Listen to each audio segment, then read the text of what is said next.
Hello there, my friends. This is From the Heart, take 5. And in this chat, I'm going to talk about high functioning autism, sensory episodes, tics, and self-harm.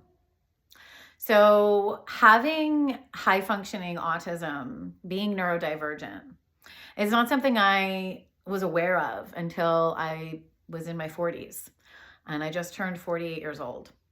So most of my life, I have always known I was different. I've always known that I experience the world very sensory. I am light and sound sensitive. And so as a child, how I can describe that is it felt like an egg in a jar, just constantly being shook. And life was very jarring. It was very loud. It was kind of scary. And, as I look back over the years, and even into sobriety, I can pick up on what I call sensory overloads, where I lose control of the energy I take on so much that I start to have these muscle spasms and tics, and I'm very uncomfortable in my body. It feels like a screwdriver in a fan. These have at times led to dissociative episodes. It's led to panic attacks, and way more than just like hyperventilating. It becomes like seizure-like spasms on the floor. And I've had to learn how to ground myself. The experience that I have as a vessel, as a channel for spirit, because I am so open and can pick up on so much. I have had to learn that grounding is very, very important for me. It's important for everyone to know your center, to feel your roots into the ground and not feel almost like you're floating outside your body. I have gotten so used to it that I have to be very, very mindful of where I am each day, throughout the day. And I do this through breath. I do this through meditation. I use Mother Nature. I go outside. I take my shoes off. I walk around barefoot. I hug a tree. Because before I knew how to do these things, I would harm myself. When I was a child, I used to bang my head on the ground. I've smacked myself. I used to bang my head against my headboard. I do a lot of rocking. As you can see in a lot of these chats, I feel most comfortable in a rocking chair. Rocking to me is very soothing. And it's something that I've done all my life since I was a baby, and is a way I soothe myself. So in the sessions that I hold with other people, what we do is we come together in a grounding meditation. I use my voice. I do a lot of toning and chanting. I use a drum. And I use light language. And that breaks up a lot of the energy. It's very clearing. And I'm able to tune into the soul, your energetic points, in the 7 main points in the column: your root, your sacral, your solar plexus, your heart, your throat, your third eye, and your crown chakra. And these are things I've been able to pick up on my whole life. Without knowing maybe the language for it, I have been able to hear spirit, to feel spirit, to see spirit, seeing colors, getting phrases, seeing symbols. And so it's a whole, the language of spirit is just like English or any other language that we speak. It is something to learn and to build. And I believe that everybody has intuition and everybody has a way of understanding how their vehicle of the human body works. And for a long time, I blocked my intuition by giving my power away.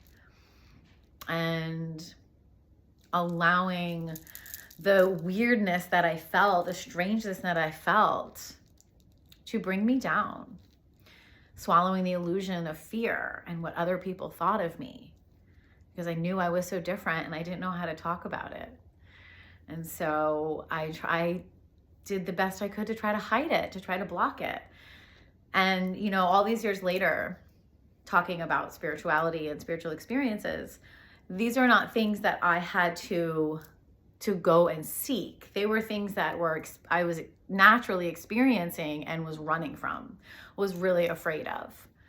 And so that is what I would love to help you with. If you've ever felt like a black sheep, strange, off, odd, weird, you know, insert label.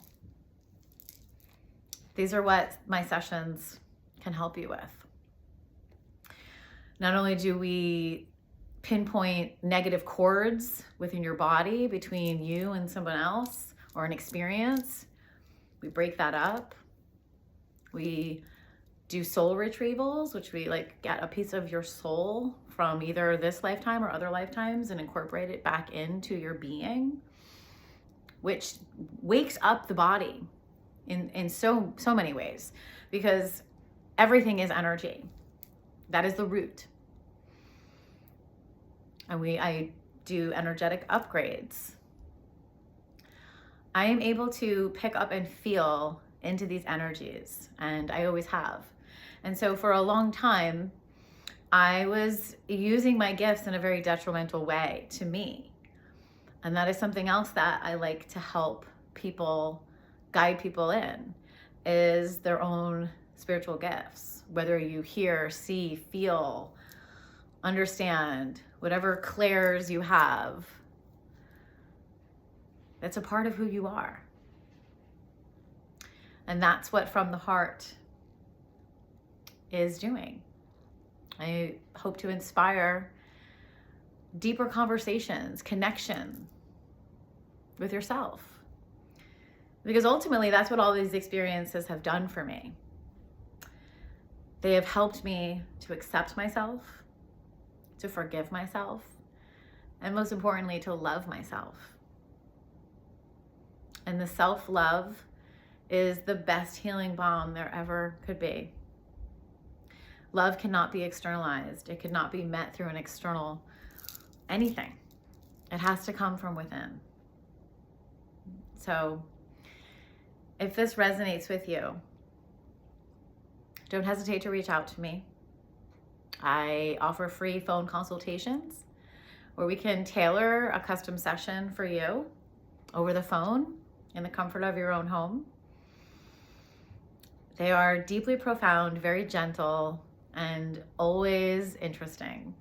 I am never not in awe when I connect to another soul in this way through the assistance of spirit. What wants to be shared, what needs to be shared, what can be shared. It's all up to you. Working off the power of intention, an open heart, an open mind, and trust. This is an unprecedented time here on earth, my friends. There are so many of us waking up to our gifts, to the truth of who we are. And that is what I'm here to do, to let you know that there is nothing wrong with you. You're not crazy. You are beautiful. You are gifted. And self-love is what will heal us all. The power of love, the passion within. Connect to that. That is your truth. From my heart to yours. Namaste.